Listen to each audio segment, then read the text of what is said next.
and just had a half pool, half lifting session with one of the kids I train. So just had to, finish that up, and now I'm here. What about you? You got any more stuff to do today? No, done for the day. Summertime here, so schedule's kind of flip flop. But Yeah. I'm on the morning this week, so wrapped up early on. So Oh, nice, just nice. chilling for now. Yeah. Yeah, and you're For working IFG, right? yep, In down here, Florida. Bradenton. Oh, where's that? Texas? It's Florida, so it's about an hour south of Tampa. Yeah, yep, yep. Yeah, because I'm a little bit familiar, right? Is it K through 12? No, so we have well, boarding we have just high school and then post grad. Uh, We do have some of like middle school teams. I think some of them might board, but some of them almost just kind of treated like a kind of like an AAU team where like they live off campus or whatever, and they just show up for their practices and games. But got it. Nice. I was looking at yeah, their website right before this, so okay, nice. nice, yeah. Yeah. So what do you want to talk about today? Give for my viewers that might not know who you are, give a brief introduction for yourself, what you're doing and whatnot.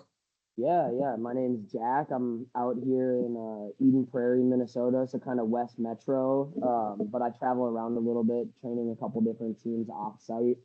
Have my background in kinesiology with my CSCS. First job was training at ETS. I worked at like their headquarters, so got to work with some Vikings players all the way down to like 8-year olds. So that was Nice. a pretty good experience. Then moved on to working with some guys, like Welty and the Velocity guys over at Velocity Hockey Center. And then that's where I got introduced to Cal, done some work with him, worked with Gopher Track. And then, I had to give you a shout out, worked at Lifetime for a little bit. Shout out Lifetime. I mean, yeah, for sure. And so did a little personal training at Lifetime. And then now I'm at Odom Health and Wellness, which is like sports orthopedics. So we got Dr. Odom on staff, and then we have PT massage, and then we have a gym attached to our clinic. And so I'm like the head of athletic performance here. And then I guess we'll talk about it later on, but we're attached to a swim club, which is how I got introduced to the world of swimming. And so, now that I'm training some pretty top level swimmers, which I had no idea that Minnesota was such a solid swim state until I kind of got like thrown into this Yeah, club. that is interesting being how cold it is there. Yeah, right. But we're up there with the Californias and the Floridas, or I like to say that. Okay, People nice. from those states might have something else to say. We definitely have some good swimmers out here, and so I was lucky enough to essentially get the job through my place of work. We moved sites, and the swim club was looking for a trainer, and so they asked me, and then I was like, all right, well now I got to learn to swim. Yeah, Uh, so that's kind of what I've been doing lately, and that's pretty much all my background. I mean, a couple other things here or there, but that's probably the gist of it. nice. So you never swam, I guess, like competitively, swim team, none of that, right? Oh no, I was a cross country, basketball, and then lacrosse, and Okay, and then played a little uh, club lacrosse in college, and maybe could have ran D3 somewhere, but was kind of over, ready to be done with cross country after high school, and so right, went to University of Missouri for a little bit and played there. Then transferred to the U of M, played a year there, and then as we all do, had to call it quits, and just get into right. lift. Hang them up. Yeah, yeah. So now, yeah, having never swam and getting thrown into it, obviously, I'm sure you might agree to an extent with this, but you learn the demands of the sport, and like a lot of people, I'm sure we both look up to say, you shouldn't always be able to tell what sport this person's training for, right? Mm-hmm. So, obviously, a lot of it is building those general qualities, but then there's a lot of they're in water, right? And so you kind of got to learn how to work around that, and they have that built-in resistance that they're fighting through the whole time. And so I figured, I know how to swim, but I don't know how to swim competitively. And, much like most young coaches, I like to talk crap to my athletes and be like, You no, have to. yeah, I'm like, pure muscular power, I'm beating you in a 53. Like, there's no way. Yeah. Meanwhile, this kid just got back from like the Olympic trials, right? Um, but yeah, so kind of been learning to swim. And then, I'm kind of, as much as I have that love hate relationship, I'm kind of falling in love with it a little bit. Obviously, I'm always going to want to play basketball at heart, but, we got the pool right across, great cardio. And so it's been a challenge. Yeah, definitely. What would you say? So, like, sport or swimming is kind of one of those like different sports. Like, I would say, it's a little bit different if you grow up playing a sport. Obviously, like on your 2 feet, like basketball, football, lacrosse, like the running agility sports. What's it been like trying to learn and adapt to like a completely different sport like swimming? Yeah, I mean, it's tough because as much as a strength conditioning coach wants in their head to say, all right, I'm the most muscular, I'm the most powerful, I'm the fastest, I'm going to be the best athlete, right? And oftentimes we know that's never the case. And with swimming, it's kind of magnified where you have these kids who are 115 pounds and 6 foot, and they're somehow like the fastest kid in the nation, right? And so it's so technical, and there's so many details that go into it, and so many moving parts that learning, as much as we don't, as strength coaches, coach the sport, this is a sport where I'm like, all right, it is kind of necessary to learn the body position, learn the right mechanics, because with so many moving parts, you end up, in your pull, it's a lot of lat, right? And then you Hmm. have feeling it in their shoulder somehow, like only, extending their elbow and pushing with their tricep. And so, um, you know, with certain other sports, it's like, all right, I kind of know the demands of the sport and I can train you to meet those demands. With this, it's like, all right, how do I get the strength and conditioning? I mean, you do this with other sports, but how can I get that to meet the technique? And oftentimes I've found that sometimes building muscle can be like a hindrance, right? Like we have this kid, Right. and he's one of my favorite kids to train because all he cares about is lifting, right? There we go. Yeah, Got to have a all grinder on the team. exactly, and he's like, yeah, I can't wait to do the Rich Piana 8 hour arm day. He's going, yeah, buddy, doing all that stuff. But the bigger he's gotten, he's actually slowed down, right? Because he's just started to sink. Like his body position gets off, and then all of a sudden you're swimming, half vertical, and you're just dragging, right? And Hmm. so, and then another thing, right? Like, I graduated high school at 125 pounds, being a cross country runner. I'm like 5'8", and I bulked up. At the time, had no idea what I was doing. Went from started training at 18. I was eating like 6,000 calories a day, and I bulked up to 191 in like 8 months. Yeah, Dang. and all of a sudden I'm like, oh, I have no mobility, right?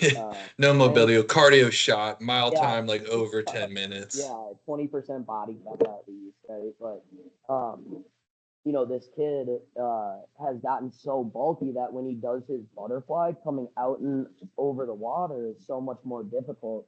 Mhm. And so I kind of had to explain to him, like, yeah, it's fun to do, the bicep 21s. It's fun to do, leg extension to failure. It's, fun to max out your bench press, but not at the, uh, how do I say this?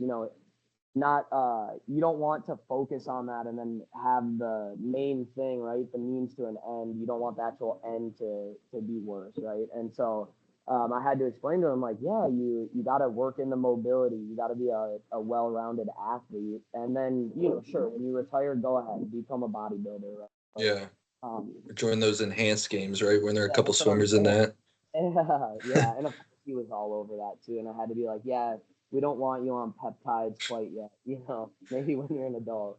Um, But yeah, so it's interesting because as much as I talk myself out of it, always in the back of your head as a strength coach, you're like, yeah, bigger, faster, stronger, and that just isn't always productive in swimming, right? And so it's like, how can we make them, stronger, faster, without necessarily putting on a ton of weight, right? Hmm. And to an extent, some of them just need to build a little muscle, right? Like you look at some of the best swimmers in the world, and even if they're thin, they're still built. They're kind of that Yeah, they're all wiry. pretty ripped. Yeah, exactly. So, and especially if you're a sprinter, right? Like that's why I tell the kids I'm a 50 freestyle specialist. One, because I'm heavy, right, for a Yeah, swimmer, and two, just anything above 100 meters right now is cardio for me. So for real. I like to stick to the sprints. Um, but yeah, so it's been interesting for sure, and it's very comparable to training a track athlete, right? Like you have your long distance athletes, you have your sprinters, and you train them differently. There's definitely some overlap. But I oftentimes say to the kids, if you are sprinting faster, you're gonna swim faster, right? If Hmm. you can get your brain to operate on a faster level, faster tempo, right? You're going to swim faster. Yeah, And just the neuromuscular coordination aspect of it. and I don't even. We could talk for hours about uh, swimmers are just so graceful in the water, right? It's insane to see they just glide and the water just barely goes over them. But man, they cannot tell their right from their left on land. They can't. Half of my kids cannot catch a ball or throw a ball. I'm not over exaggerating. Really. So no handball, no spike ball in the warm-ups. Oh no, we do it every day because they need to work on it. Yeah, Oh, there we 100%. go. Like on our Saturdays, it's a little more of a chill day. Our warm up is both hands, one at a time because they can't even catch with two hands right now. But it's just throwing the tennis ball off the wall, throwing the tennis ball off the wall. Doing it to a metronome, doing it on my call, stuff like that, and just giving them things that they didn't get. Because swimming's such an early specialization sport, which just drives me crazy. Yeah. But yeah, half these kids they've only ever swam, and so they haven't even thrown a ball up until I force them to, and so trying to give them things that they don't always see it as with kids it's always one to one like how is this directly going to get me better at swimming Hmm. and all of it is. I wouldn't have them do it if it wasn't going to get them better at swimming. But it's not always that direct correlation, right? It's like, hey, you Right. can't even do the bare minimum of differentiating a skip from a bound. So let's work on that, and help you become a better athlete, which will help you. Yeah, Uh, definitely. and just that connection to your body, right? Like a big thing in swimming is like feel for the water, right? Because with your hands, you have to have them like slightly apart to have the most surface area, not too far, or the water will just come through, and not Hmm. too. You're minimizing your surface area. So there's a lot of. Austin Yoakum has a really good way of saying it, but it's uh, it's like those soft skills of strength and conditioning. Where it's Yeah. like, hey, let's work on you becoming more of a fluid athlete. Your feel for your body, right? Right. Rather chasing those sprint speed or those sprint numbers, those jump numbers.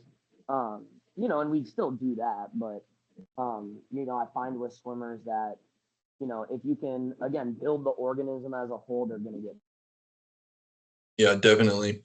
I wasn't aware that I guess swimming was like an early specialization sport, like you mentioned. When I was in high school, I think like a majority of our swimmers, it was kind of like that in between sport. Like we had some of the cross country kids or soccer kids, they would swim in the winter. Some of the baseball kids, they would swim in the winter. So is that more specific, I guess, like to your areas, kind of what you mentioned, where you have a lot of the good swim talent nationally, or is that just kind of a trend you see growing?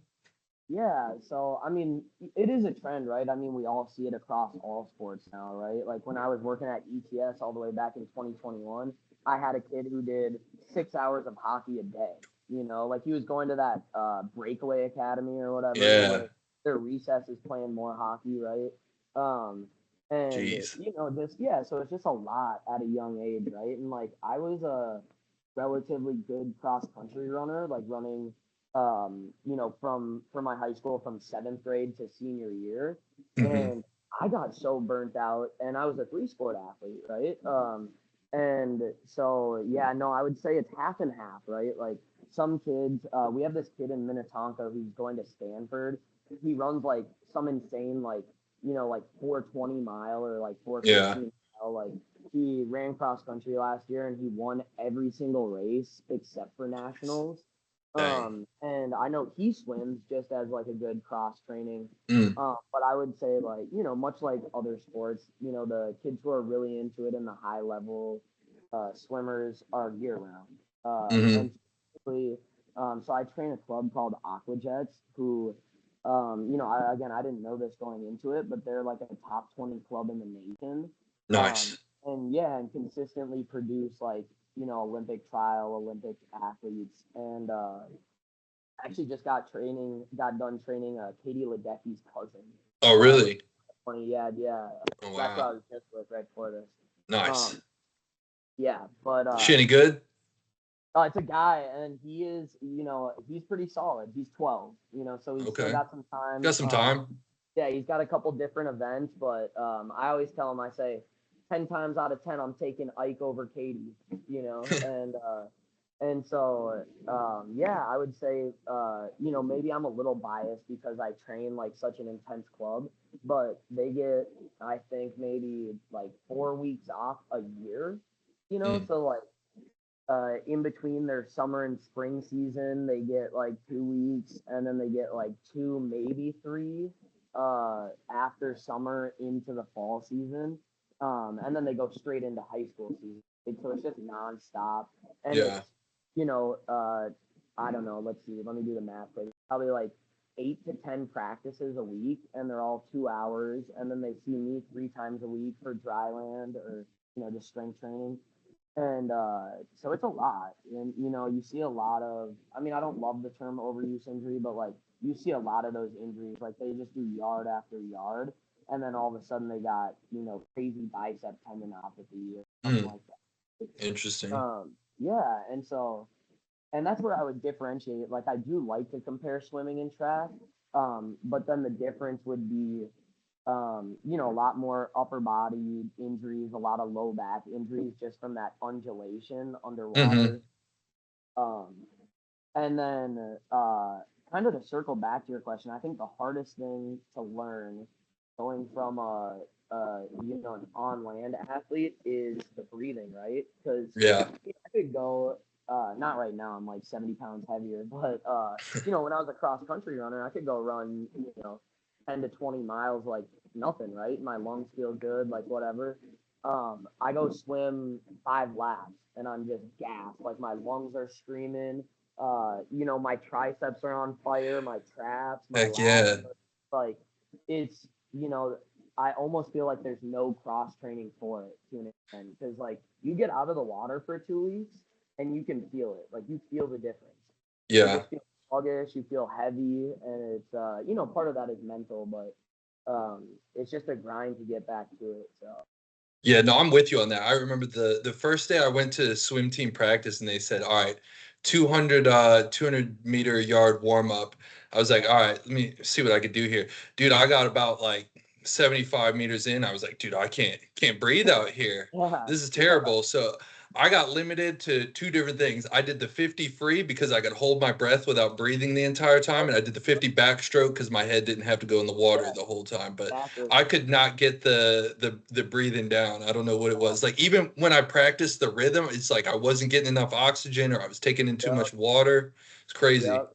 And then for me, like when I'm not getting enough oxygen, I mean I'm a year in, right? Like in July 7th, I think it'll be like a year.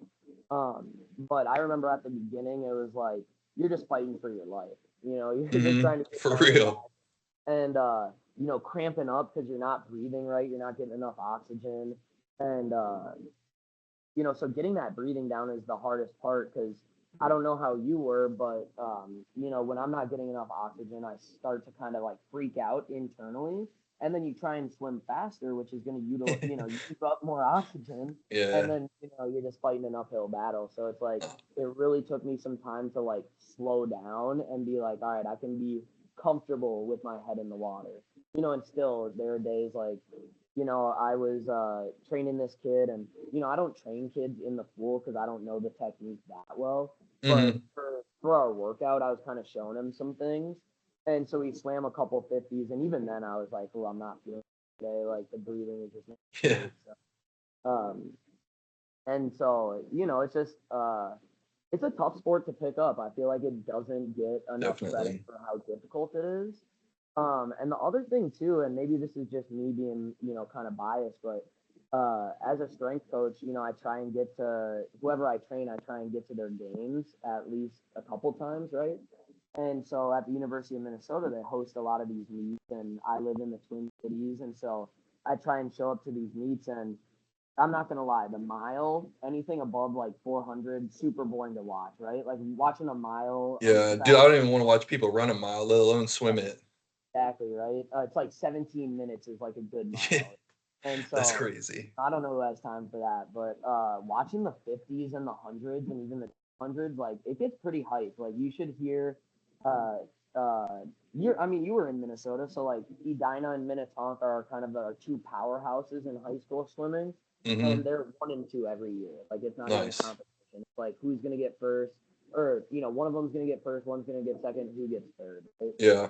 And I've been to a couple of, they call them dual meets, where it's just Edina versus another team. So I've been to a couple of their Minnetonka Edina dual meets, and it gets electric. Like it is fun. It's a Yeah. fun environment, and so I want to start to get swimming on the map a little bit with. They get no exposure outside of the whatever 8 weeks during the Olympics or whatever. Yeah, Uh, literally. and that's the other thing too is they're probably, I'm over exaggerating. They're like 4 decades behind in strength and conditioning principles. Like, Hmm. you tell me if you feel like I'm wrong, but they do their sprint work at the end of practice. Yeah. And Hey, I'm well, like, I would say, there's a lot of high school teams that do that. So there's still some yeah, football well, teams, for lacrosse sure. teams, baseball, you name it, that are That sprint is work, that is gassers. Yeah. true. But But no, I I'm know what getting. you're saying. Yeah, yeah. And so, or I'm getting, I have this girl that I trained, phenomenal athlete. Like she went to the Olympic trials at 17, and I wouldn't be surprised if you see her in the, next Olympics. Like she's a great swimmer, and she's currently swimming at Florida, University of Florida. Okay. And, I don't want to step on anyone's toes, but she comes to me after, she came to visit, and she goes, "Yeah, my swim coach at Florida said that swimmers should never lift above 25 pounds." And I was like, "In what lift? Like Yeah. what, like 25 pounds total?" And like, is he saying that same thing to the senior guy that he is saying to the incoming freshman? Right. So like it just stuff like that where they're like, "Yeah, you can't bench, or you'll lose all your mobility," right? And then you go look at Caleb Dressel, who's one of the best swimmers in the world. Dude's Just because jacked. yeah, he's jacked, right? But I know for a fact he trains his shoulder mobility too, so it can keep up, right? Hmm. And so, to see, Florida's a phenomenal, and I'm sure that coach is a phenomenal swim coach, right? Yeah. But, coming to me and saying, "Hey, coach, I can't lift above 25 pounds because my sport coach said it." And I'm like, where do I even start to deconstruct that? Yeah. Like sometimes it's so crazy. You're like, I don't even know where to start with that. Um, so that's a tough one. Is in swimming, there's a lot of much like other sports, kids are like, my sport's special. I need to be doing specifics, right? And you see that a ton in swimming because, I mean, to an extent, it is different, right? You're in the water and not many other sports are. And so they kind of use that to say, like, everything I do needs specific. And Hmm. then, you see kids like, trying to do like a lying down, pull through with a band. And it's like, how about we just train your back to be strong, Yeah. and then you work Let's on do that some technique. pull-ups.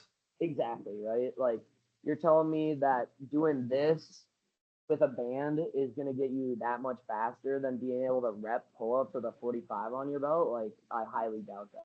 Right? And Yeah. so there's a lot of old myths that you still see in swimming, right? And especially like even with the swim coaches, there's a team in Minnesota that I won't mention that they have their kids swim like 10,000 yards per practice, right? Which is just insane, right? Like um one of the high schools is coached by an ex-Olympian. And again, not every athlete is good at coaching their sport. He was a Hmm. great sprinter, and he has his guys doing good quality work with rest in between, right? And you see them do well every year, right? And you see them less injured. Like this high school where they're doing 10,000 yards. I Mm. happen to train half of their team at my club. They always come into club season, all of them are hurt. Like there might be Yeah. one or two healthy ones, and it's like this coach is like 75, and it's like he's not gonna listen. I've tried to have conversations with him, and there's this blank stare, and he's like, "Nah, I know what I'm doing." So Yeah. Always tough to deal with the sport coaches that, give out the bad advice like that. I trained a swim team and the coach was kind of like what you said, wanted the sports specific. So yeah, all I did was add in a like a IYT ISO at the end of our lifts, and he loved that. He thought that was the most sports yeah, specific yeah. thing That's in the crazy. world. I was like, "Yep, we made this one up just for you guys. Yeah, I It's created yours this now." exercise myself just for the swimmer. Yeah. Uh, but yeah, so it's tough because you just see them; they're so far behind on their principles, and yeah, it's just tough. And so, trying to get them, the biggest one I have an issue with is like they have these kids doing like 8-minute core circuits, Mm. and it's all the same movement, just dressed up differently, right? Yeah. Like there's 10 different, abdominal exercises that are essentially a variation of leg lifts, right? Yep. And it's like, all right, you're Sit doing up, leg lift, toes to bar, Russian V up. exactly, and the kids love it because they feel it and it hurts and blah blah Hmm. blah. And I'm like, hey, let's do a weighted hanging leg raise, or like let's get really good at like a dragonfly, like a straight body leg raise. Hmm. Or let's do a heavy crunch or some landmine rotations. And they're like, oh well, I just don't feel this as much. And I'm like, all right, well then push it harder. Like, what do you want me to do? Yeah, as more weight then.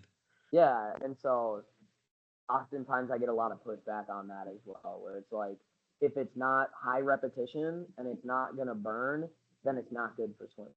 Hmm. And your whole sport is yard after yard, so if anything, I want to take away some of that movement, hit heavy ISOs, right, and kind of find that minimum effective dose because you're in year round, right? And so, to an extent, like we're just gonna work through that and push through because if you're in a sport year round, like you have got to train over it sometimes. But and that's the other thing too is these kids, have so many important meets a year that they have to taper for. Hmm. And by all means, I'm fine with a taper, and I understand its benefits. But do we need to taper for every meet? Like probably not, right? Yeah, at that And point, we're just not even training hard. yeah, that's what I'm saying, right? Like we'll hit 2 weeks of hard training, and then it's like, oh, coach, I got to taper for 10 days, and it's like, all right, what are you gonna do within that 10 days? Nothing, and it's like you're losing the neuromuscular benefits of sprinting and jumping within that 2 weeks. I mean, not fully, right? But we want to keep the brain sharp. We want to keep the reflexes sharp. And so, I've found a lot of success in the kids who are willing to do it, doing those minimum dose sprints and minimum dose jumps, right? To Hmm. keep them, excited or like ready uh, for that meet. As long as it's not fatiguing, it should be fine to do, in my opinion. Yeah. What do you think that more coaches should walk the walk in addition to talking the talk like you taking up swimming? Do you think that it has helped you, or if you put yourself like in the director of whatever swimming Yeah. role. You got a bunch of teams. Are you going to make your coaches, or are you hiring coaches that have a swimming background or willing to swim in order to, train those athletes? Or what's your opinion Um, on that? I mean, yeah, I think it's a little bit of each, right? I wasn't a football player and I was training a professional, I was training the Vikings, right? And did I still think, I was a good coach? Like, yeah, of course. So I think, if you have a sound foundation of principles and beliefs, I think you can coach any sport, but I do think that there is due diligence and you need to do your due diligence and you need to have some skin in it. Right? So, again, I grew up as a basketball player, but all my friends played varsity hockey. I grew up next to Jake Getzel, who's like a professional hockey player for, I think for Tampa right now. And so I grew up playing hockey, pond hockey on the rinks, like, and I can skate, I can shoot, but I didn't grow up playing hockey. And Nate Welty, shout out to him, took a chance on me because I was honest with him. I was like, hey, I've never played hockey, but like I'm willing to do everything I can to learn and to train these guys to the best of my ability. And he gave me that opportunity, and I spent time watching film. I spent time watching other coaches break down like the demands of the sport, like to bring it back to swimming. Before I started swimming, I knew there was a ton of lat engagement, but I had no idea how sore your triceps get. Like you Mm, finish that stroke with your triceps and it just gets lit up, right? mhm. Um, and same with calves. I didn't know how strong and how much you use your calves in swimming, right? And so, I think at the beginning of my career as a dryland coach or whatever, um, I think I did a good job, but I think really putting in that effort to learn the sport has helped me become an infinitely better of a coach. And I also think it shows the sport coach that hey, like you're really about this. Like you really Yeah, care for your definitely. care about their sport and you're willing to look stupid to learn it, right? Like my first time swimming, I posted a video to Instagram and I was like doing this right with my head out of the water and just getting roasted by the kids, and slowly, I mean, they still give me a hard time, right? I'm still not fast. I still need to work on my technique, but um, I've put in a lot of work over this past year to, be decent. And I think they start to respect that. And, I've had kids come up to me and be like, hey, I saw you post on your story that you were swimming. Like, I wanted to skip practice today, but I was like, hey, Coach Jack was on his grind. So, like, I got to show up to Nice. practice. And yeah, and so that kind of like reinforced, like, yeah, I think it's good. Do I need to become an Olympic swimmer? Do I need to, win a masters race to be a competent strength coach? Like, no, but getting some skin in the game and learning the intricacies of their sport, I think it's definitely beneficial and just shows you care. Plus, as a strength coach, I think we all love movement and have a passion for movement, and you know, I don't know a lot of adults in general who, force themselves to do something they suck at, right? And it's Right. much like when you're training kids and you see that light bulb moment of like, oh hey, I know how to like, you know, do this exercise now, or I've connected the pieces to be able to do this fluidly. I remember exactly where I was in the pool where I figured out my breathing pattern. And I was like, all right, now I'm not drowning, right? And I kind of had that light bulb moment. And this might be a little kind of like wooey of me, but like I could like feel my gears turning, like I could feel my brain working and being like, oh, now I'm like creating that neural pathway of like, okay, now it's starting to work. And Yeah.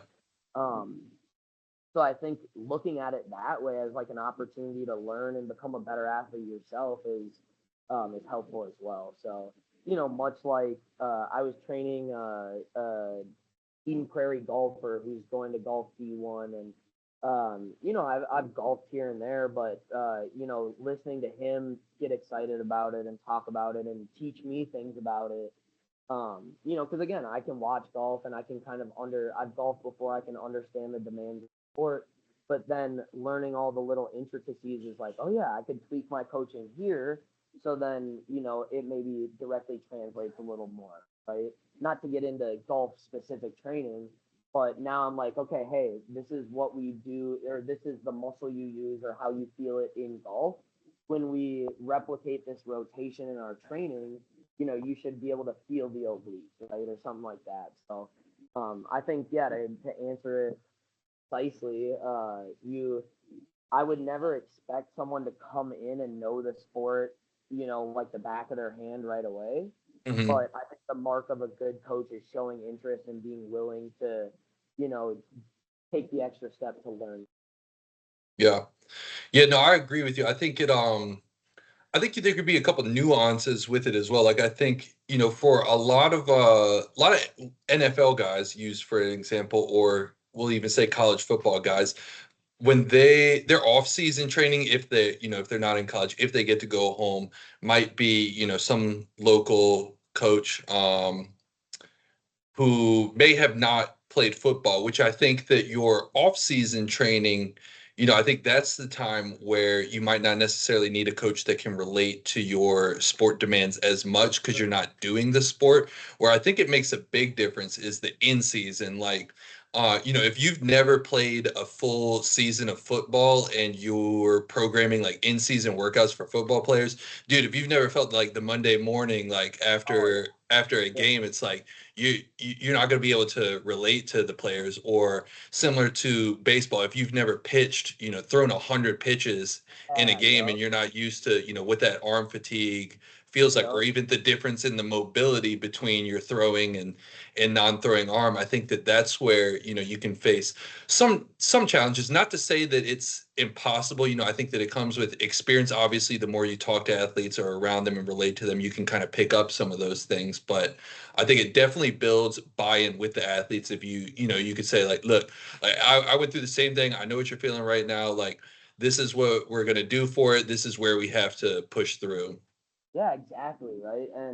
And same goes for injuries. Like, I don't always, I do a lot of do what I say, not as I do, because I am known to maybe like push it a little too much sometimes. And Yeah. I've had my fair share of injuries, but and you look at them like, oh, I'm injured, I can't do anything. But now, post injuries, I'm like, oh, that was kind of a blessing in disguise, because now I can truly relate to an extent, right? People feel pain differently, and not every injury, even if it's the same area, is the exact same. But I've had jumper's knee, right, or patellar tendinopathy, uh, and so when I'm training a group of basketball players, it's like, yeah, I know if we hit a hard or like a long duration body weight split squat, it's more than likely going to feel better after, right? Because I felt that with my own knees, right? And so, yeah, I definitely agree that and actually your baseball example is funny because I've done my fair share of dumb stuff, and so right now, I'm training Southwest Christian High School in Chaska, and Hmm. we had a kid who just hit right above 90 for the first time, Nice. and yeah, it was pretty insane, and he started to have some back issues, right? And I've had just some previous back issues myself, and so he was telling me, he's like, yeah, like you never played baseball, like you just wouldn't get,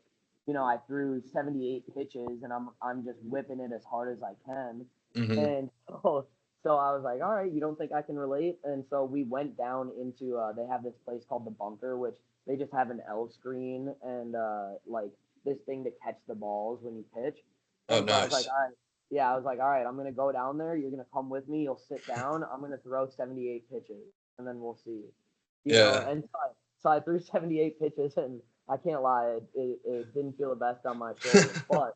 But then we worked through it together, and I said, all right, see, this is how you know that I'm gonna be able to help you, is because I'm willing to go through this with you and figure it out. And so you maybe don't have to go to that extreme, right? But I do think, yeah, being able to relate super important, right? But I don't always think it's the mark of a good coach, right? Because again, um, can't wouldn't name it, but like I've worked under someone who was a professional athlete, training the same sport they were doing, and I didn't feel like they knew what they were doing. You know, not to Hmm. disparage them, but I was like, you definitely got this job just because you run a 4.4 and jump 40 inches. And Yeah. I'm sure there's plenty of people like that out there, right? And so Yeah. I'm not gonna sit here and hate on them because I feel like it looks bad on the other end, right? Like I'm not Right. as that, I'm not, but I do think there's something to be said for someone, and that's the other thing too is you don't always want an elite athlete training, you know, this massive group of regular athletes, right? Because I saw a quote the other day.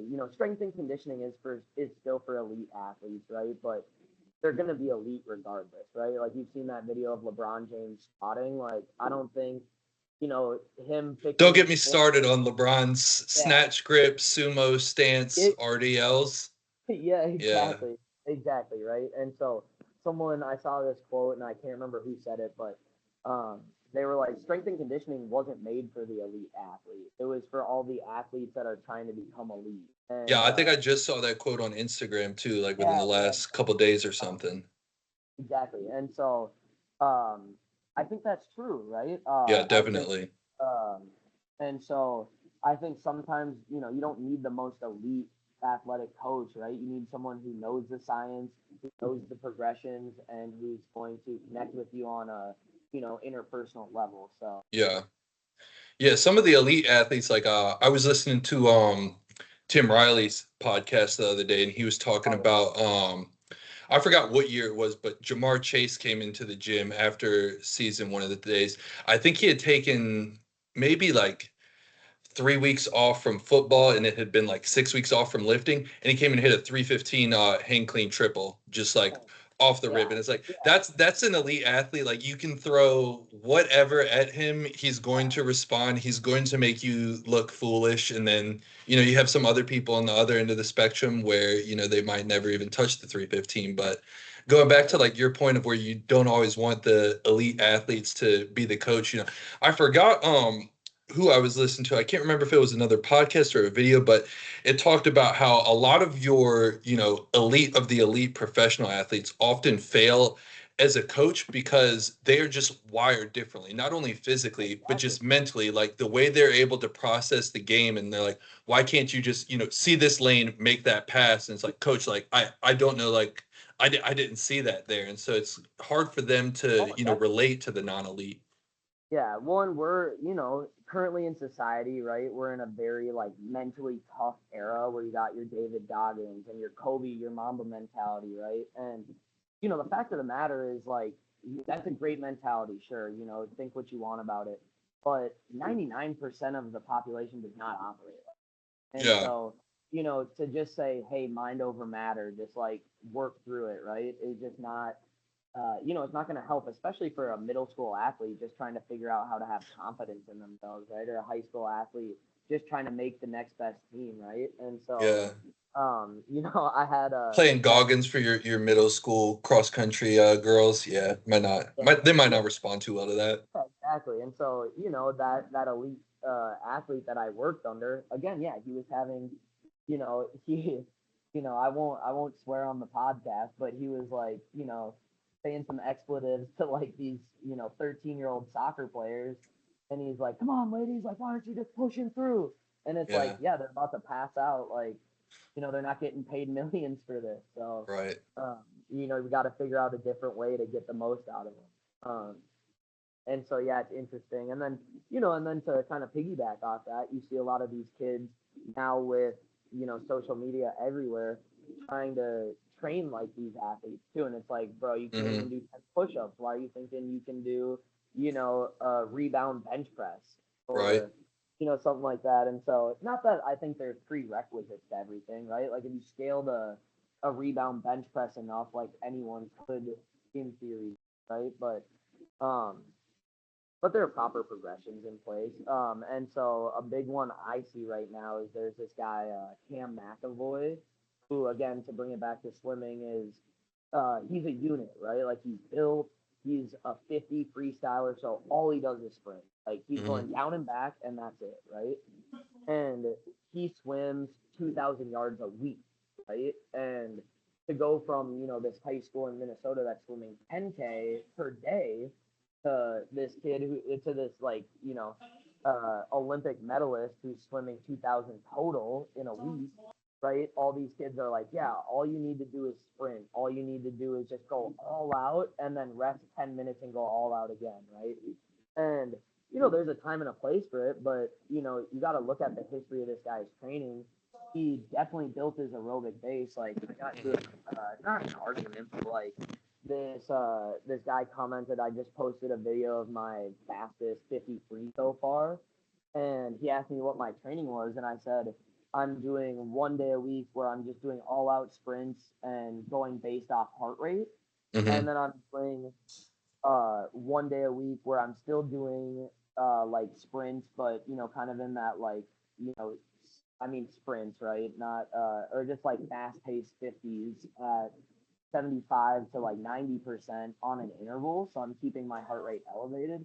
And then I have 1 day where I'm trying to just build my aerobic base and swim more than 75, right, or more than 100.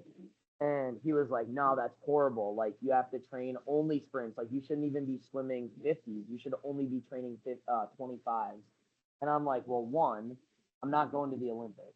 Yeah. Two, I don't, I can't repeat 50s because I don't have the endurance to keep repeating these sprints.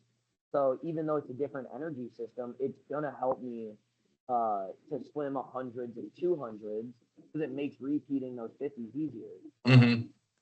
And so, yeah, you see a lot of, and you see it in all sports, but yeah, in swimming, I feel like I see a lot of, hey, Michael Phelps did it this way, or, and actually Michael Phelps, again, I try not to do too many absolutes, but Michael Phelps did it the right way. Like, again, I think it was Tim Riley posted a video of Michael Phelps training, and it was straight GPP. Like, he was doing Yeah. sled, he was doing his Yeah. I saw that broad. same one. Hmm. Yeah, exactly. And so it's like, yeah, you're not better than Michael Phelps. You don't need to be more specific than the best swimmer in the world, right?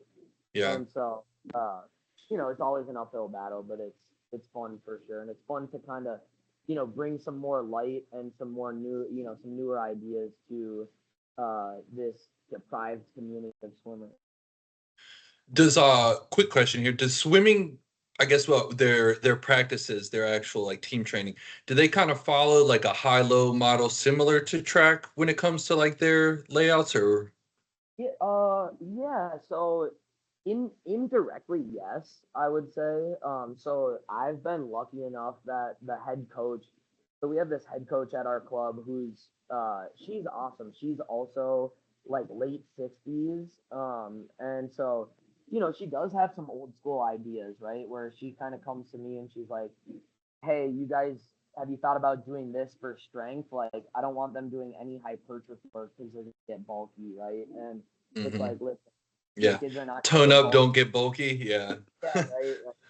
And so there's still some old ideas in there. And some ideas are great. Like there's some legitimacy to some of those old training ideas, but she's also kept up with the times very well. And she's always seeing the new science. She's always doing the next thing. And so I've been super lucky to be, with someone who has so much experience but still takes in new ideas.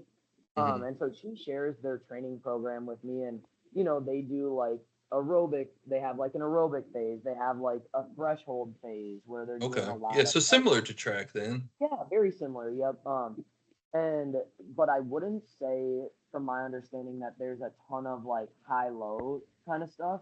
And I've tried to introduce that idea more to them where it's like, you're swimming 6 days a week, don't hit your hardest lift on Sunday. Like just Hmm. take that complete rest, right? And I've tried to use the example of like, the Timberwolves lifting after games, like hitting their hard lift after games, or like I'm pretty sure Jalen Hurts like lifted after the Super Bowl, right? And trying to keep those high days high and those low days low, right? And so, um, I wouldn't say it's direct, but they do have some days that are easier than others, like easier on the central nervous system, where they're Yeah. working on like pace and cadence and tempo and feel for the water, right? And then they have days where it's just brutal, like they come in just dead, and I feel bad because it's tough because I see them after practice, and I know it's not a true sprint stimulus, but because they're so deprived of that like that athletic work, I still have them sprint after practice. So Mm, um just but again, very low dose. right.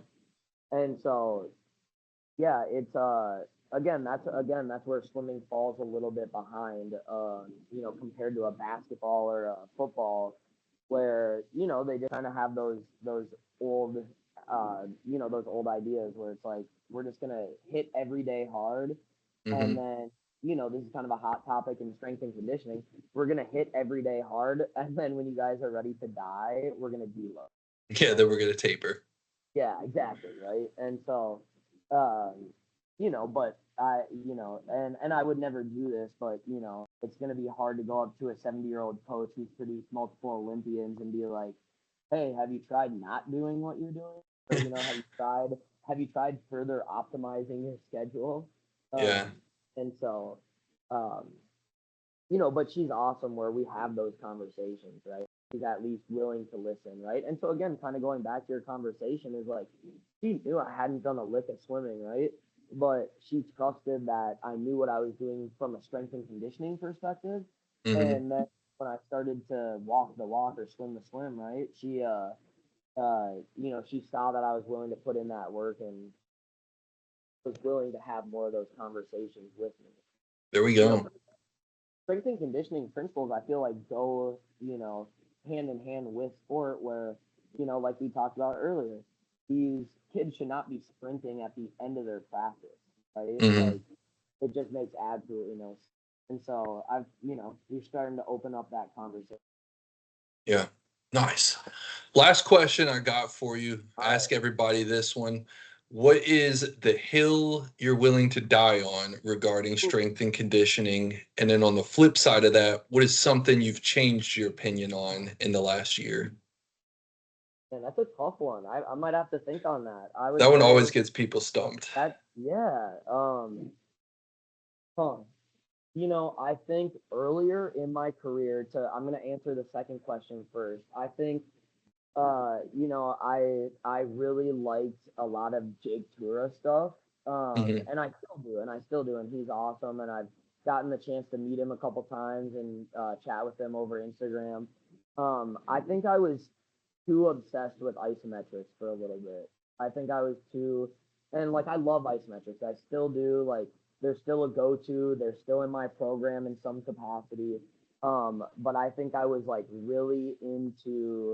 um, really into isometrics, like doing almost too many, right? Or to Hmm. the point where felt a little redundant. And so I think I've changed my perspective on that a little bit.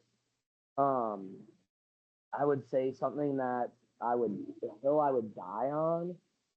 I mean, I train a lot of youth athletes right now, and I think a lot of people would agree.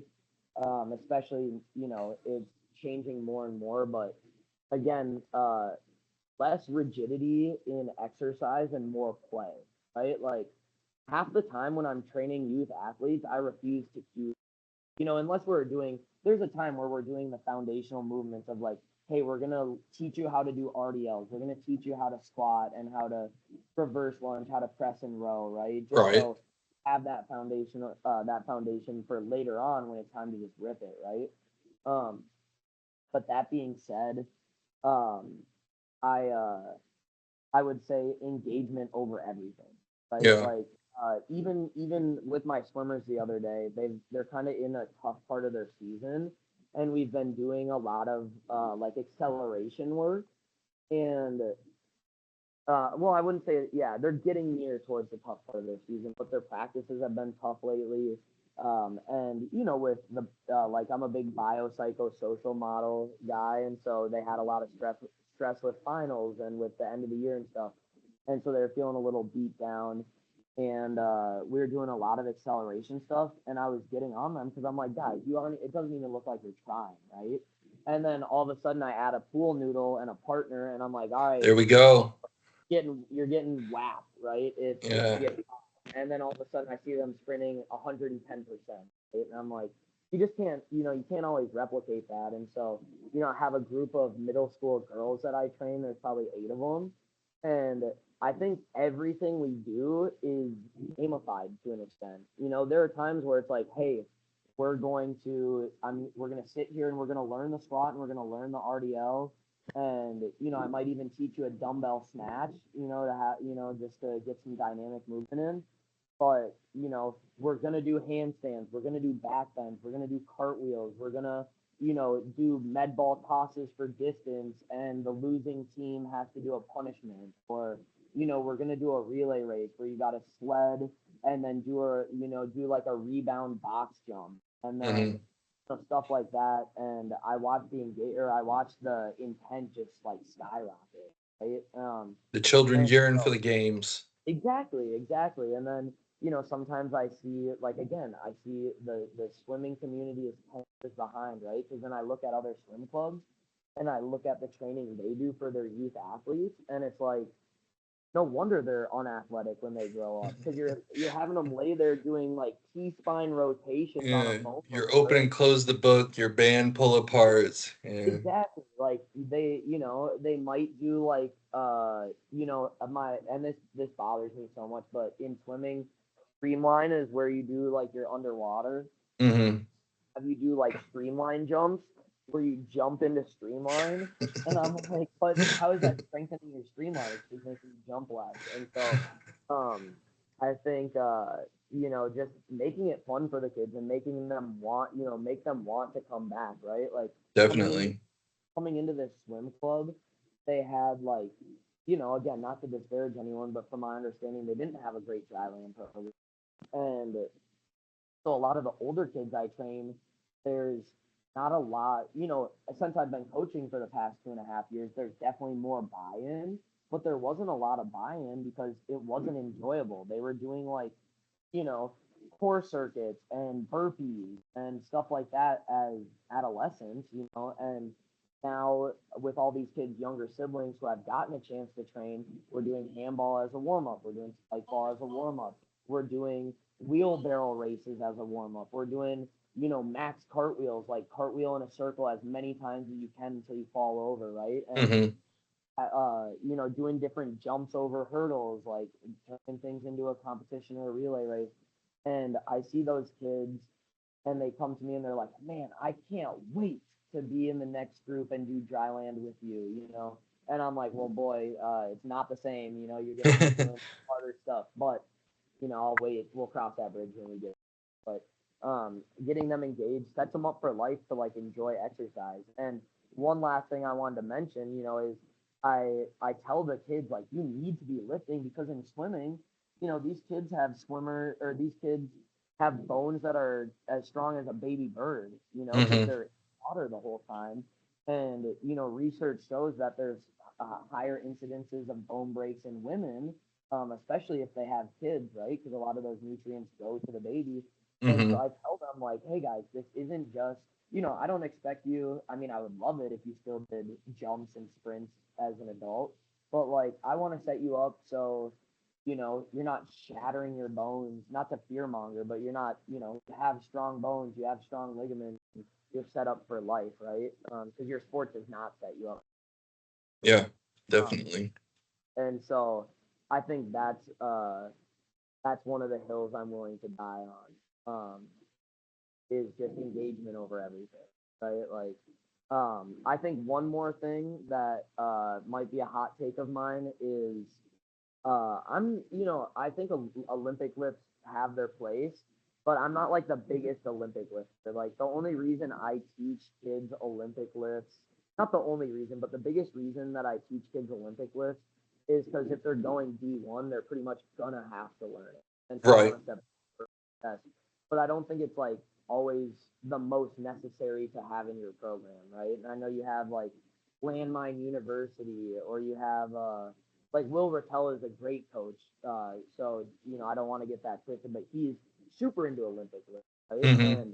And I don't always think it needs to be like a staple of your,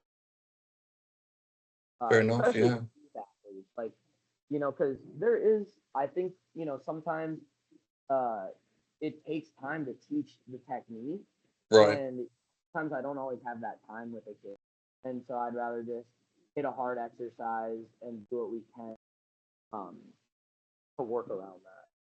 Yeah, it definitely depends on, I guess, how much training time you have. If you're trying to, maximize the, it might only be 2 hours a week you have with the kids, taking 30 minutes of it to teach them just how to pull it from the ground might not be the best use of your training time. Yeah, exactly. Or if I have like, I have a girl who's trying to make the, she's a dual citizen, so she's trying to make the Canadian Olympic trials, and it's like, she's already a high level swimmer, and she is, never sprinted and never jumped in any of her training. So like, I'm gonna focus on that over trying to teach her how to Olympic. Yeah, Um, makes we have a sense. goal and we have a 3 month window. So Yeah. I don't want to spend, unnecessary time teaching, clean, and it's going to be, low stimulus for that time that we're learning it. Right? And Hmm. I think those are my two as of right now. But I'm sure I'm a pretty opinionated guy, so if you gave me a couple more hours, I'm sure I could give you some hot takes. If you forget something, you can comment under the video and All right, I got create you. create some fire, All some right, I got engagement. one. I think this is not strength and conditioning related. My hot take that I've been using to mess with the kids is I tell them I think Scottie Pippen is closer to Michael Jordan than Michael Jordan is to LeBron, and that just sets the whole world on fire. Yeah, you're gonna set my world on fire Yeah, there. yeah. Um, And whether I believe that or not is between me and God. So, that's fair. Yeah, gets the but kids riled up. it does for sure. But yeah, yeah. Thank you for your time. I appreciate it. I Yeah. got one last question for you if you got a quick second. Okay, let's hear it. And cut this if you want, but I had to ask you, what was your time like at Lifetime? And because I'm sure we have to have some relatable stories. I worked in the cafe back in the day Yeah. at Swiss Park Lifetime, and worked for Lifetime for a decade, and did 3 of those years training at uh, 2 different clubs. So I was Yeah. curious to know your So, experience. If you're able so to I give it. came in there as the assistant. Up. I don't know what you want to call it, fitness man. Every gym kind of calls it something different. It might have been like the assistant PT lead Yeah. or something like that. But basically, in addition to that, almost like the nighttime manager too. So I got there maybe around 3 in the afternoon, and then I'd be there to close. So I'd have to deal with some stuff that wasn't necessarily PT related at night, but um I got a the little stories. bit it was honestly a weird experience. Like, nice gym, one of the nicest gyms, Oh, for people that yeah. aren't familiar with the Lifetimes, pickleball courts, tennis courts, pools, Uh, spas, yeah. executive locker rooms, that kind of thing. Top notch Um, training. That's the thing yeah. I miss after I left Lifetime is, I love the gym I'm at, and we got all the necessary stuff. But man, I do miss like that. The pendulum hack squat or Yeah, the definitely. that stuff. But yeah, it's Yeah. a nice. But I did so I wasn't necessarily a fan of the I forgot the name of the class, but they market it towards like athletes. Oh, game face or alpha? It might have been Alpha. Yeah, I think it was Alpha. So I thought that that was trash. Yeah, yeah, Just yeah. No, I way too actually I like CrossFit based. It was like the kids are coming in there. This was, I think, this was supposed to be, I think it was an off-season basketball workout for them or whatnot. They had 12 rounds of I want to say it was 8 clean and jerks. mm-hmm. Um then I think there was like, it was like a ladder. So 8 clean and jerks. Then I think it went to like 6 front Yep. squats and then run 400 meters. Oh, And it was 12 rounds of that. And I was like, yeah, what are we doing? But like Yeah, the chick who was running it was like I successful, I guess. Like she had a I'm class of like 25 high school kids in there doing it. well, So I was like, they were like elite athletes. Like I remember seeing like a U of M basketball player in there, and yeah, the one I that Alex Rodriguez came to that location. The uh, CEO of Lifetime came there. What's his uh name? Is it around. Chris Humphreys? One of the I Kardashians trained boys. I trained Chris Humphreys at the Minnetonka Lifetime. Oh, okay, yeah, he Um, went in yeah, so there. I know him pretty well.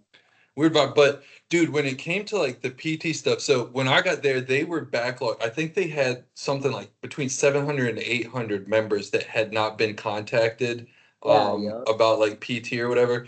Dude, I shredded through that list. I called, I emailed. yep, I got one person out yeah, of 700 something to sign up.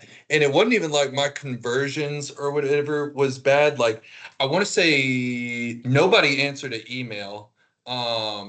Of people that I left a voicemail to, I think one or two people called back. If I got them on the phone, I think in total, like only five people came in for assessment. So it was such a yeah. weird vibe because like It I is, came it from a is. gym that was like pretty successful. Like you could almost like convert. I don't know. It seemed like 50% of people that came through Oh, the door. 100%. Like my conversion rate at the gym I'm at now is infinitely higher, right? And Yeah.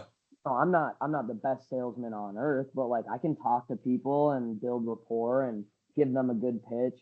And it's definitely, they don't really set you up. I think the hardest part about becoming like your classic like personal trainer at a big box gym was like I walked in there not to sound arrogant, but like, feeling like I had maybe better experience than a lot of these trainers.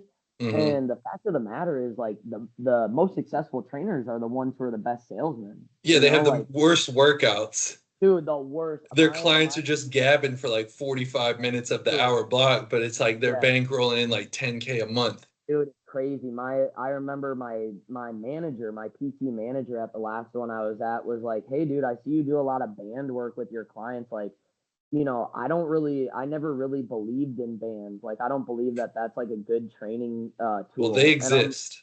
Yeah, yeah, yeah, exactly. And so I was just like, it's hard to take direction from him after that because I was Yeah. like, and just having his clients do the craziest stuff. But he was the PT manager, and so he would get all those hot leads and did his thing, and so you can't Whatever really knock it, I works. guess. But Yeah. and same with I know that girl who you're talking about at St. Louis Park all too well because I worked in the cafe, there Hmm. for 2 years when I was like 19, and yeah, she would definitely get those high level clients, and then you'd see the training, and you'd be like, man, if only. If only they Uh, knew what they were paying for. Yeah. yeah, right. Or like my biggest one was Chet Holmgren worked out at the Woodbury Lifetime while I was working there, and his trainer was having him do jumping jacks and kneeling push-ups for like their main set of their workout, and maybe a couple tire flips. And Okay. I like eventually I felt bad. I wasn't training at this point. And I was like, bro, like I will train you for free. Just let me show you some stuff that's actually like, gonna get you strong and like resilient. And I said, have you ever done like footwork? Like there's this dude, Victor Wembanyama, who wasn't like super popular at the time because neither one of them were in the NBA yet. Hmm. And I was like, he does a lot of really cool foot stuff to build like his base and his foundation. And I think that would benefit you. And he goes, nah, bro, I'm good. And like, yeah, that's whatever. That's Stick with my fine. jumping jacks. Well, yeah, exactly. But then, and obviously you can never totally prevent injury. So I don't mean this as like a haha gotcha moment, but he got dunked on by LeBron in the preseason and like tore a ligament in his foot. Tough. Um, and it's like, yeah, I wish I could have saved you from, and again, I'm not saying I can prevent that injury, but like, I just wish you would have gotten some better training, Yeah, better So direction. No, I definitely, feel yeah, you that. definitely see that at Lifetime where, Yeah. there's some phenomenal trainers. Like shout out to Alex Lennis, like one of the like smartest guys I know or that I've met. But then you get someone who is fit right? Kind of back to that elite athlete, someone that's fit. And so they're like, oh yeah, I can train people. And then it's like, all right, well, you got your NASM CPT, but that's it, you know. And no hate Yup. to the NASM CPT. I was once a holder of that, but you know, there's just, you know, a very high risk to reward, right? When you go with a lifetime trainer. So yeah, That's the kind way of it similar. works. Yeah, similar shared experiences, and you know, it's definitely an interesting culture there. But It you was, know, yeah. I for enjoyed it better though, or because for I'd worse, collect my, what was the wage? Something like 17, $18 an hour. I'd knock out all the work I had to do in the first 30 minutes, and then I would work out and play pickleball for the rest of my yeah, shift. there you So go. Yeah, got good at yeah, pickleball there. yeah. Or use the hot tub, use the stuff like that, you know, Yup. and it just, I mean, it's good. Like I would recommend working there for at least a little bit to young strength coaches because it just gives you one such a variety of clients, like Yeah. working with the 80-year-old who hasn't ever lifted in her life to, you know, some other random person is Anthony helpful. And it's Edwards, just who's like, gonna walk in. yeah, exactly. Yeah. Well, Yeah. I mean, you know, like for example, I trained a woman who is so old that they didn't have Title IX when she was in school, so she didn't even do gym class, let alone Wow. workout. She's like, this is the first time I've ever done a leg press, and I'm like, all right. And then you know, the next hour I was training Chris Humphreys at that same lifetime, and so you know, there's a wide variety. So I think for better or for worse, it's good experience and you know the sales is helpful to get good at the interpersonal communication and being confident in what you can bring to the table. So you know, for Yeah, better or for worse, it definitely. was good experience. You know, Lifetime for life. that's what. Yeah, we're the lifers, right? Uh, Yes, but sir. yeah, no, thank you for having me. I just had to ask you about your lifetime experience because I'd seen you in passing, you know, at that St. Louis or at that lifetime, but Yeah. never got the chance to like chat with you about it. So Yeah, for yeah, sure. Yeah. all right. We'll have to chat again sometime, but I appreciate it. Great insight you brought. Yeah, thank you. Yeah, I'd love to chat again. Just let me know, and thanks for having me on. You betcha. I will get this All right. diced up and post. I'll let you know when I get it Oh yeah, live. no worries. Just let me know. All right, my man. Have a good night. Yeah, you too. Thanks for your time. See you later. Yep. See you.